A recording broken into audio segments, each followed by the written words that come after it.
You're listening to 2025 The Final Drive, What You Need to Win with David Hayes.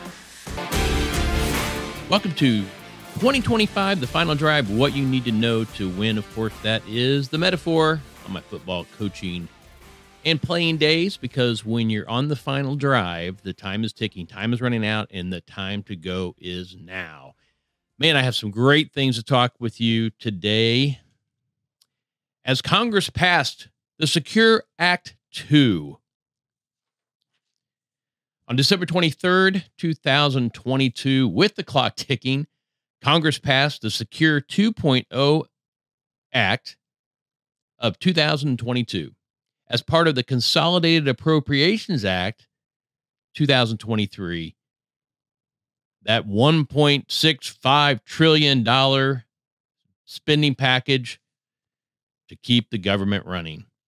The new retirement legislation, while not the game changer of the original Secure Act from a couple of years ago, it does make significant alterations to retirement account rules. Many of these changes impact workplace plans rather than IRAs. And it's important to note that not all provisions are effective immediately or even in 2023. Some don't apply until 2024 and some not for a decade.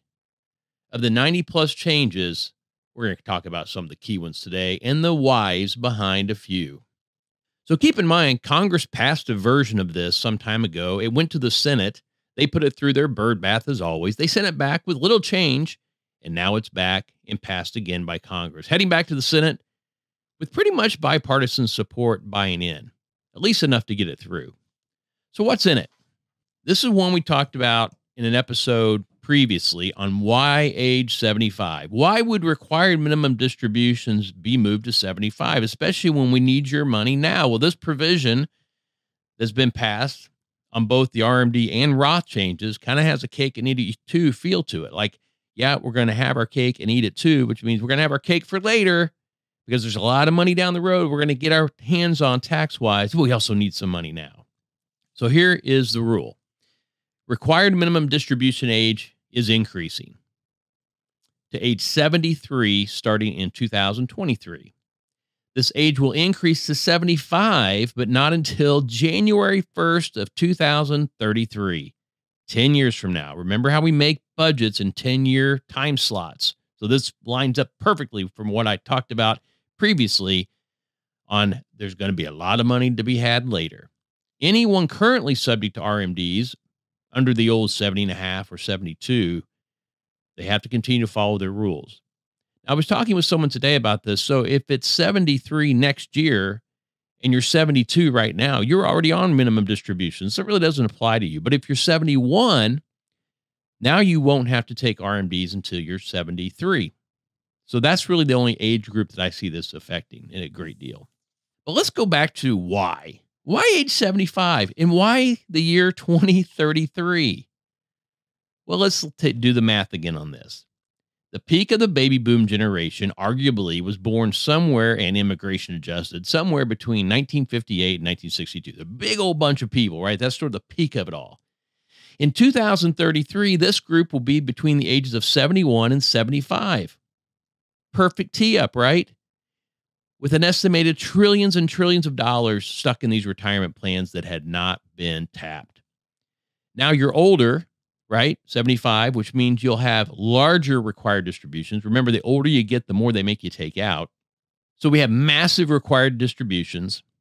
And because you're older, you're going to die sooner, right? So you start at 75, 76, 77, 78, 80, right? The money keeps blowing out. Your Medicare premiums are maxed out. That helps fix the Medicare problem. And then you die. And guess what? Your kids inherit this massive amount of money that's never been taxed. And now it gets taxed at their tax rate. And they have to have it all out within 120 months. That is the later money grab. And it's going to be massive. That's why I say I'm not giving these folks enough credit. They're smarter than I thought. They're doing the math on this, right? Now we'll never catch up. There's no way to get out of this hole that we're in. There's just no way. And as long as people, meaning insurance companies, foreign countries, whoever is willing to buy our debt, we're going to continue this shell game for the foreseeable future. But what about the money grab now?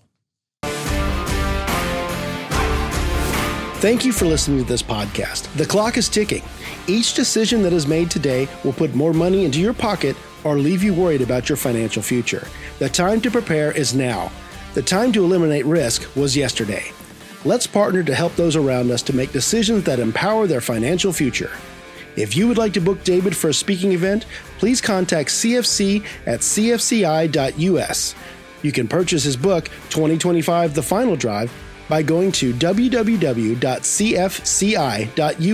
and clicking on 2025 The Final Drive.